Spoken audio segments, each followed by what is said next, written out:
Hey guys, it's your boy Reddit Ed and welcome back to a brand new video. So in today's video, I thought I'd talk about, of course, something that I love on the channel. I never shut up about it, and that is the Nintendo GameCube. Now, this was an idea that I got, I want to say sometime over the summer as like a video topic that I wanted to do. So I figured now would probably be a good time to do it. It's always best to, I guess, try out new content just to see if you guys like it. And if you do, maybe I'll come out with a part 2, because there's definitely a lot within this topic that I could go down the rabbit hole on. And so without further ado, let's go ahead and let's just dive into what it is that I'll be talking about on the channel. So of course, if you did read the title, that's obviously why you clicked on the video. You're here to know that I'm talking about Nintendo GameCube games, and not just any Nintendo GameCube games. These are canceled Nintendo GameCube game exclusives. Again, there are a lot of canceled Nintendo GameCube game exclusive games that never saw the light of day due to just being in development hell, or games being scrapped, or just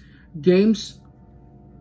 I'm gonna fight this train. When I was making this list, there were some GameCube games that I genuinely was shocked that never saw the light of day. Not just because of the sole purpose of the fans would love to play these games. Nintendo was just skipping out on bags, bro. Like, I ain't even gonna lie. Some of these games I'm gonna talk about, I'm gonna be like, bro, Nintendo, are y'all allergic to money? Y'all don't like being rich, Nick? I'm gonna start at the bottom with 5 going up to 1. So number 5, we have a canceled Mario sports game called Mario Kickoff Football. So essentially, the game designers initially wanted to make a Mario football game, but Nintendo settled on a realistic simulation with the NFL license due to Retro's purpose of creating mature games. So I guess that one's pretty much self-explanatory. Now, I mean, in the Mario sports realm, you got plenty of games. Mario has honestly touched a lot of sports like tennis, golf, baseball, soccer, basketball, you know, and even like in the Olympic Games, there's stuff that him and Sonic done. Mario has done a lot of sports. There's even been a Mario sports mix game, like with volleyball and other stuff like fencing. Wasted potential and a missed opportunity to not do a Mario football game. I personally would have thought it would have been cool. Like, can you imagine having Bowser as like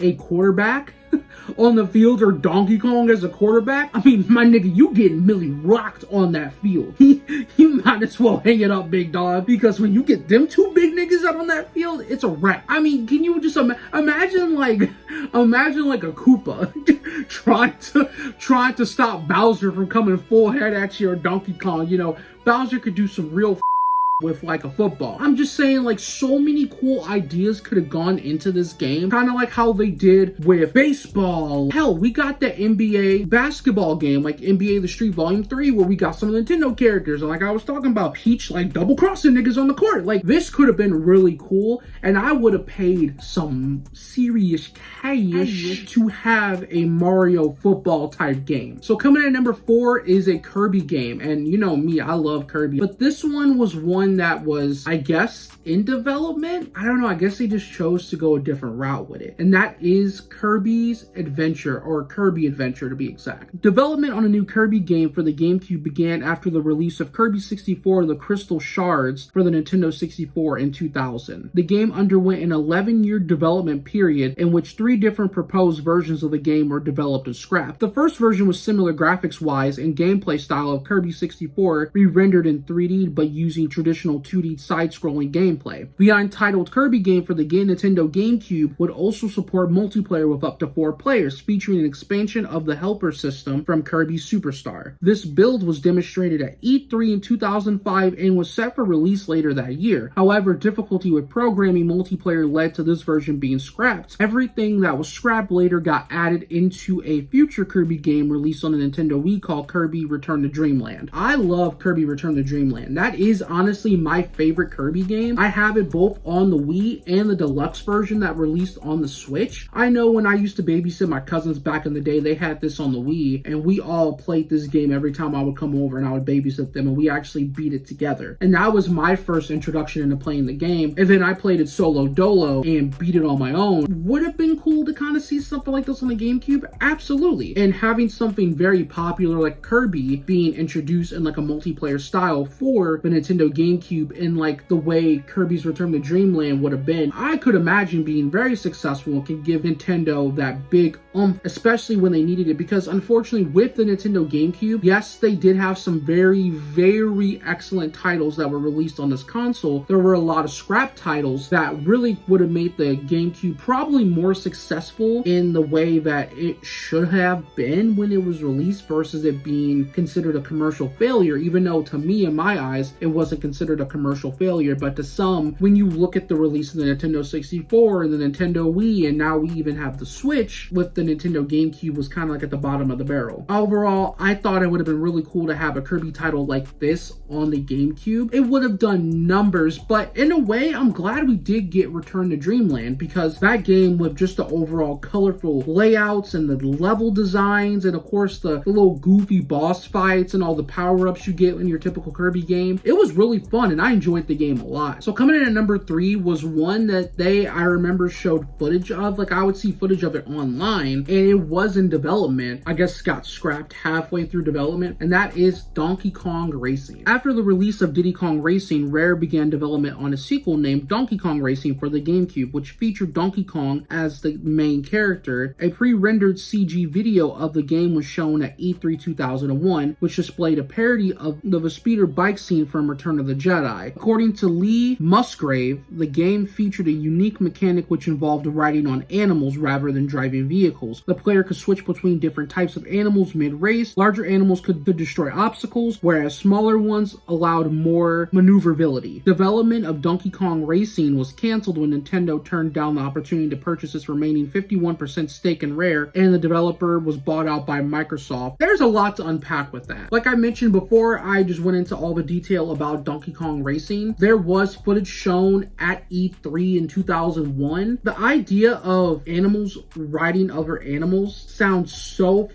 silly. Imagine Donkey Kong just riding on a rhinoceros, and like Diddy Kong racing on a zebra, Funky Kong racing on a cheetah. Like, I mean, it just, that sounds funny. When Microsoft made a statement about nobody caring about Banjo-Kazooie and stuff like that, you know, and that IP property, it kind of shows that when it came to Nintendo and how they should have bought that extra percentage and stake that they had with Rare, because Nintendo and Rare were like this, bro.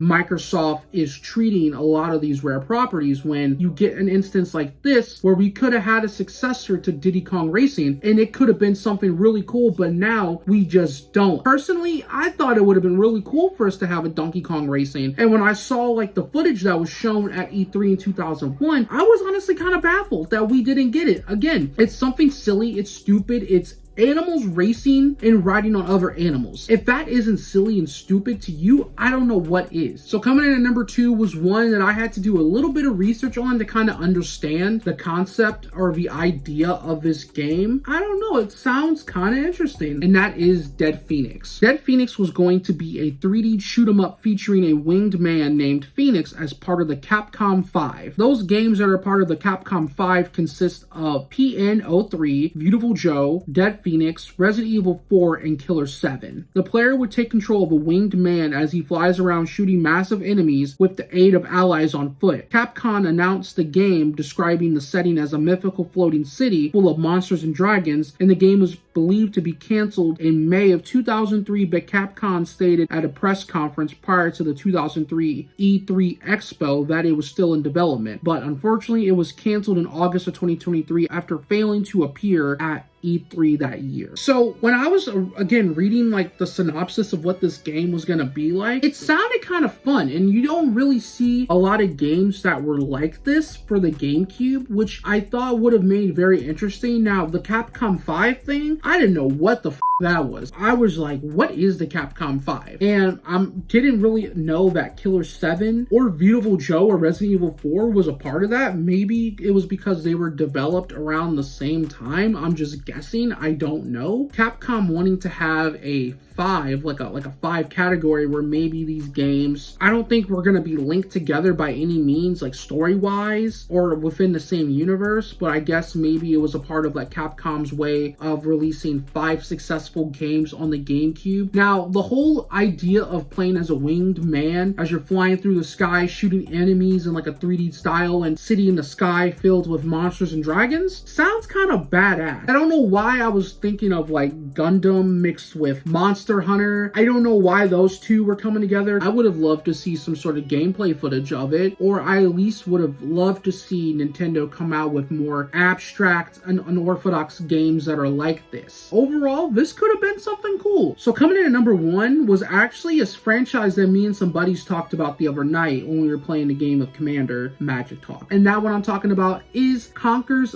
Other Bad Day. After the release of Conker's Bad Fur Day, Rare began development of a new Conker game referred to as Conker's Other Bad Day. Designer Chris Xavier said that it was going to be a direct sequel dealing with Conker's somewhat unsuccessful rule as king. He spends all the treasury money on beer, parties, and hookers. Thrown into prison, Conker is faced with the prospect of execution, and the game starts with his escape. Ball and chain attached. That's funny. It was never confirmed which console Conker's Other Bad Fur Day was going to be released on, but it was likely going to be released on the Nintendo GameCube, as was Donkey Kong Racing. In 2002, Microsoft purchased Rare from Nintendo, so instead of finishing the game's release, Rare remade Conker's Bad Fur Day for the Xbox in 2005, renaming it Conker Live and Reloaded, which features improved graphics and minor alterations to gameplay, and was also censored. Conker Live and Reloaded, I never understood the purpose of that being released. If you wanted to release Conker's Bad Fur Day on the Xbox original, you could have just made it like not an HD, but like a remastered version of it, or you could have just waited like another year, Microsoft, to have it released on a 360 as Conker's Bad Fur Day HD remake. Or Conker's Other Bad Fur Day did sound really nice and pleasing, and it would have been cool to have that. I could imagine a lot of parents back in the day mistaking that, even though I guarantee you what happened in this case of the game being released is I guarantee you some parents saw this as like it's like a furry little squirrel kind of thing. It's kind of cute. I think my kid will love this as a Christmas gift. Probably didn't pay attention to what the game was about, or the rated M symbol, probably bought that game for their child, and they're like, hold on, Conker's talking about people and there's liquor involved? Oh, I wish I was old enough to see those reactions back then. Again, I wasn't old enough to really play these games, nor was I really thinking about video games at the time. I actually got to look up when Conker's Bad Fur Day came out, because I don't even know if I was born when this game came out. Overall, I think it would have been cool for us to get another Conker game on the Nintendo GameCube. But alrighty guys, that concludes the video for canceled Nintendo GameCube game exclusives part 1. If you enjoyed the video, leave a like, dislike it, and subscribe to the channel if you're brand new. Don't forget to hit the bell to get notified whenever I upload future videos on this channel. And if you want to see more content outside of the videos that I do on my main channel, hit up the link to my second channel in the link in the description below. And of course, all of my social media accounts in the link in the description below as well. And if you enjoyed the video and you want to see a part 2, let me know, because I have a whole list of canceled Nintendo GameCube game exclusives that I would love to talk about on the channel. So again, I'm open to doing a part 2. You just let me know if this is something you want, but I'm sure the views and maybe comments or likes will tell me. But alrighty guys, that concludes the video. I am Rated Ed, and I am out of here.